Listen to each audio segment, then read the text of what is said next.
thanks for coming. Just FYI, at the end of the day, we will distribute the list of all the signees from today, as well as just recap the ones from December as well. We'll send that to you at the end of the day today. Coach Smart will have a few opening remarks about the signing day, and then we'll take questions. Remember to get the microphone. Thanks, Claude. I'll open with the excitement around the signing class started probably well before this day last year, and I don't think a lot of people really understand what goes into a signing class, because most of these kids that signed 2 to 3 years ago is the first time we met them, and it's a long, tough process, and it's a great day for these guys. Kind of anticlimactic now with the early signing period. I like to think of the early signing period as 70 to 80% of what you sign, and then this late signing period is more of an adjustment to what maybe you lost, or what you lost to early outs, or where you think you have holes at. So we feel like we've been able to fill a lot of those holes. We feel like we have a very balanced class across the board, probably a little bit more out of state than it's been in past. Also probably a little less linebacker heavy. Those are the two areas that, as far as outside linebacker and inside linebacker, that we probably didn't feel like we had to have as much immediate help. And those will be huge opportunities for kids in the next signing class that want to play outside linebacker and inside linebacker, because now we do have holes to fill. One of the biggest areas was offensive line. With the guys we had leaving early and the transfers we've had, and seniors, we knew and anticipated this being a large offensive line class, and been very pleased with the transition from Coach Pittman to Coach Luke in being able to recruit these kids and bring them to our place. And they want to compete and play at a high level, so the offensive line unit, I'm really proud of that. I also want to take this time to thank everyone in our organization. I'm talking about administration, I'm talking about fans that helped bring this signing class. The Notre Dame atmosphere was one of the keys to this signing class. The academic people at the University of Georgia who sacrificed their Saturdays and their Sundays and their countless hours. I don't think people really understand that recruiting never sleeps. I mean, everybody's fired up today and they're thinking that you're going to get to relax. 2021, we've already had 2 or 3 junior days. We've already had prospects come in. We're doing phone calls with these kids. It's already begun. But this group really goes back to the sacrifices that everybody made to give their time, and it really takes a team effort. When you've got kids coming from Texas and California and all over the country, people have to sacrifice their time to give you an opportunity to sign players like this. But we got really 7 mid-year guys in who are here working with us now. I've been excited to see those guys work. They've done a tremendous job. To have guys that are at defensive back, I feel like we got a very complete defensive back class. I'll always reiterate, I think you have to sign 4 to 5 defensive backs a year in order to stay where you need to stay from a depth standpoint. We were very unique last year. We were one of the only teams in the country to play over 37 players, 100 snaps or more on the defensive side of the ball. So a lot of players are playing. We need a lot of depth on that side of the ball. Wide receiver was an area that we had to address. I'm excited about the wide receivers we've been able to make as an addition to this signing class, and those guys are expected to help us. With Justin being here now, and also went through a couple bowl practices with us, it's been a big addition to get those guys. Getting a second back in this class was key for us. We're excited about the young man we've had. We've known about him for a long time. He's come up to a lot of camps.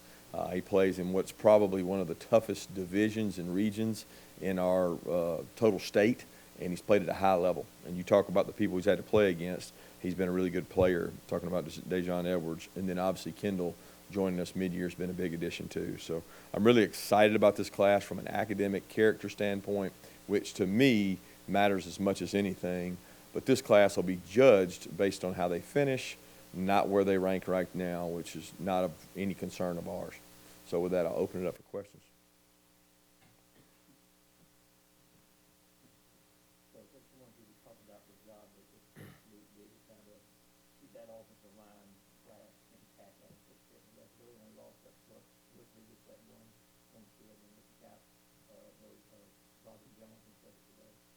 Yeah, we're excited about the offensive line class. First of all, it ranges from large and wide to a little bit lighter and more athletic, and these guys will have to develop. You know, I've always said the offensive line position is probably the toughest to come in and play right away if you just ranked all the positions on a board. Andrew was very unique to be able to do that, but that's very rare to be able to do that at that position. So These guys will have to come in, develop, lift, work. What's going to be unique for us is a lot of these guys may be littered across the two deep, but just because our numbers are really down at the offensive line. So these guys get an opportunity to come in and compete and start, but they'll also be going against some guys this spring that are going to get better and grow. And Coach Luke is a big part of that energy. You know, getting him fast was probably one of the critical roles to that transition, that it wasn't a long time and a process where they had to sit in the unknown. You know, 3 days after Coach Pittman left, these kids had somebody new to meet, and getting to meet them before the middle dead period, the Christmas dead period, was critical so that he could communicate with them throughout that period and keep a relationship. And he's got a lot of energy. He's been a blessing for us, and an addition that helps me from a head coach standpoint. So it did help a lot with the offensive line. And then in terms of a guy who y'all signed in between the early period and today with Jamie Newman off of the graduate transfer market, what kind of went into adding him, and what do y'all see in him when y'all kind of evaluate what he brings? Well, you know, we had researched the entire year with the thought that Jake would have the opportunity to come out early, so we had a pool of 30 to 40 guys that we thought would be potential, whether they were transfers, whether they were grad transfers, whatever it may be. We knew we could possibly be in the quarterback market, and that included high school kids. And certainly excited about Carson and what he can do for our team. He came in and got to practice with us for the bowl game for a couple practices as well. But once Jamie went into the portal and we knew he was going to be a graduate transfer, we started communication immediately, and it was a process of finding out if what he wanted aligned with what we wanted, and also waiting to see what Jake was going to do. So I know Jamie has been very mature about the process. He is, you know, these grad transfers, number one, the fact that graduated college and graduated from Wake Forest, these kids understand what they want, and they're very driven in what they want. They're not really into the whole recruiting process. So he handled it that way, and he's very, very professional about it, and we're looking forward to putting him to work and letting him go out and compete this spring. Do you think the consistency of stacking these high-level recruiting classes, at least according to the rankings nationally, year after year, does it put you in a unique position to break through, for what you guys are chasing, the national title? Do I think this has something to do with it? Absolutely, it has something to do with it. But what that ranking is, or when that happens, or how it plays about, I don't think that necessarily correlates. I think that you having a complete staff, keeping your staff in contact and in keeping them together, and also being able to do it year after year, is a level of consistency and a level of support that you're getting internally to make sure that we can do the things we can do. It's hard to go out and recruit at a high level year in and year out, because so many people recruit against you based on who you signed. You better have a good product to sell, which academically we do. And you know, I really, there's not going to be a separation between 1 through 10 in these recruiting rankings that really matters. What matters is when they leave, number one, how many of them are present, how many of them graduated, how many of them lives did you change. And they're not going to be judged just on wins and losses. They're going to be judged on what kind of people are they when they leave your program, because that's going to allow you to recruit the next kid. You know, when Nick Chubb and Sonny Michelle leave your program and do great things, that's what's going to sell to the next kid that wants an opportunity to come in and do those same things. With Andrew Thomas and Isaiah Wilson both going off to the NFL early, how important was it for you guys to make sure that you retain the commitment of Broderick Jones? Well, it was a lot more important a year ago to sign Xavier Truss. It was a lot more important a year ago to sign Warren McClendon, because when you have Andrew Thomas and Isaiah Wilson, you understand there's an opportunity for these guys to leave. I'm not a big believer that the next guy's just going to walk in and play for Andrew Thomas and Isaiah. You have to plan things a year out. So really we're looking at this saying, okay, these guys are going to have to be ready to play possibly next year, but really the next year. And the same thing at defensive back. You know, we got a lot of defensive backs coming back this season. Got a lot of them, some good football players. But we're a year away from what could look like the O-line, because we have some potential guys that come out. So what are you doing to develop the ones you're signing now is more my concern. You know, it'd be foolish for me to sit here and think that 2 of these tackles we just signed are going to walk in here and play. You guys will print that, but I'm also a realist. that that's probably not going to happen. Based on the history of the SEC, you do the study, how many freshman offensive tackles have played. That's tough to find. You know what I mean? It's hard to do. Now, if they're the athletic and they're the best guys, or we have injuries, those guys will provide us great depth. And I certainly think a lot of these guys we just signed are talented enough to come in and help us. But they're not mid-year guys, and they'll have to come in and compete for it. Coach, can you talk about just the recruitment of Cameron Kinnie, and also on the flip side of the offensive line, it looks like the offense is going through some sort of transition. Will there be a different size guys or a different type of recruit that Matt Luke likes on that offensive line? No, there's no criteria. We signed based on who gives us the best opportunity to be successful. Number one, what kind of person are they? How are they academically? How are they athletically? How many positions can they play?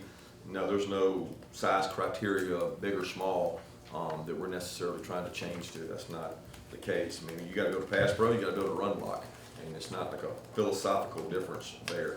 Cameron Kinnie was a kid that we targeted and felt like was, number one, extremely high character, was extremely high academic, really good athlete, played both ways, played at the highest level of football where he played, and we're fortunate to get him signed with us, and we're excited about him. I think he's a guy that's going to be he's a program player in that he's always going to be doing the right things on and off the field, and he plays at a high level of multiple positions. I mean, this guy played 4-eye, played 3 technique, he played center, got a lot of respect for the program he comes from and what he can provide to our depth on the offensive line. Coach, this by all accounts it's going to be one of the top classes in the country this year. You did that amid some pretty major changes on offense. Can you talk a little bit about the changes that you made on your offensive staff with Todd Monken, and if his presence contributed to some of this success? Yeah, we're excited about what Todd brings to us, but as far as the recruiting process, you know, he got involved in most of these late. Most of the work had been done on a lot of these guys, and when you think about it, the wideouts, I think every one of them signed early, so that was not a major factor in this recruiting class, but I am excited about this class, and I think that these guys are going to have an opportunity to grow and play at our place, and I'm excited to see what they can do. Kirby, between the change of quarterback and change of coordinator, how different do you think Georgia's offense will look? I don't know the answer to that. I think the roles on our 2020 staff still aren't complete with our extra assistant coach spot open. I think that will develop and play out as we go along. I'm certainly excited. I know that the kids are excited for an opportunity, and you know, we'll have to see where that goes. I can't honestly say that right now. I think everybody wants to hear some grand speech of opening this up and doing that. That's not necessarily what you need. Is to be productive offensively, score points, and do the explosive plays, which we've talked about consistently. Did you cross paths with Coach Monken during your career, and what was it about him that attracted you to bring to Georgia? Well, I'll steer you back to, we really want this to be about our signing class. Sure. But yeah, Coach Monken and I crossed paths at LSU. He came in with Les Miles' staff, and I was there for, I don't know, a month, 3 or 4 weeks before I came here. So we were briefly on the same staff. We crossed paths throughout time, speaking engagements, recruiting on the road, the Southern Miss job, a lot of interaction those different ways. But yes. Coach, looking forward, what are your plans for special teams? Will you have a replacement for Fountain, or will it be shared amongst all the coaches? Yeah, like I just mentioned, the 2020 staff roles have not been completely defined yet. We still have a staff spot available, and really all options are still open on that. You mentioned the high number of out-of-state guys in this class specifically. What caused the number to be higher than, say, 3 or 4 years ago in terms of out-of-state kids? Yeah, twofold there. Probably, number one, we had more interest from out-of-state kids. So we had some national interest from players that came to camp and really performed well that in the past we might have lost out on. It might have been second or third on a national kid that was a really good player, say a Darnell, say a Kendall, say a Keeley. But we won a lot of those. The other part is we lost some in-state battles that were really, really good players. And so I think the two of those merged to just kind of happen at unique positions where, hey, we'd have taken the in-state guy or we'd have taken the out-of-state guy. It just so happened we got the out-of-state guy. But we're excited for those players, and there's been a lot of good out-of-state players play here at the University of Georgia. There's no limitation to your borders. But we certainly respect and understand how good our state is and what the high school coaches do in the state. 2 more questions? This might be more of a bigger picture question, but as you try to tie a bow on where this off season has been at this point with the signing class, with the changes, with everything that's going on. Is this has this been unique at all for you as a coach, or is this something that you deal with every off season with so much change and up and down? I don't think it's been, like, to me, last year with both coordinators going was much greater than this offseason. I mean, it wasn't, I mean, we're still in the offseason, so all the changes aren't done yet. And so it's like, it's part of the process. And I think you being able to reinvent yourself, reinvent your program, and also develop the players in it is what's going to make you set apart, make you different. So, I mean, we're not completely done yet. This class doesn't completely wrap it up. There's still moves to be made for us from a hiring standpoint, moving people around. So it's not it's a work in progress. It's constant improvement, constant growth. That's what we're trying to do. But no, it has not been, you know, I think winning the Sugar Bowl was a big bonus and helped kind of kickstart us into the second part of the recruiting season. You mentioned the number of high character guys you signed in this class. When you and your staff are deciding how heavily to recruit a player, how much do discipline concerns or potential character concerns sort of factor into the recruitment of a player? More every year, more each and every year. Like, it should never be the only thing, but it's definitely the most important thing. And the older I get, the more wiser I get, and the more you realize that chasing guys that don't believe in the same principles and values of your university and of your program, they're just not worth it. I mean, there's too much time spent on guys that if you're having to chase them around, it's just not worth it. I mean, take the guys that want to be there, you go play with the guys that want to be there, and number one, you'll enjoy your job day to day, your staff will enjoy it more, but so will the other players. So it's very important to us. Thank you. Thanks, man.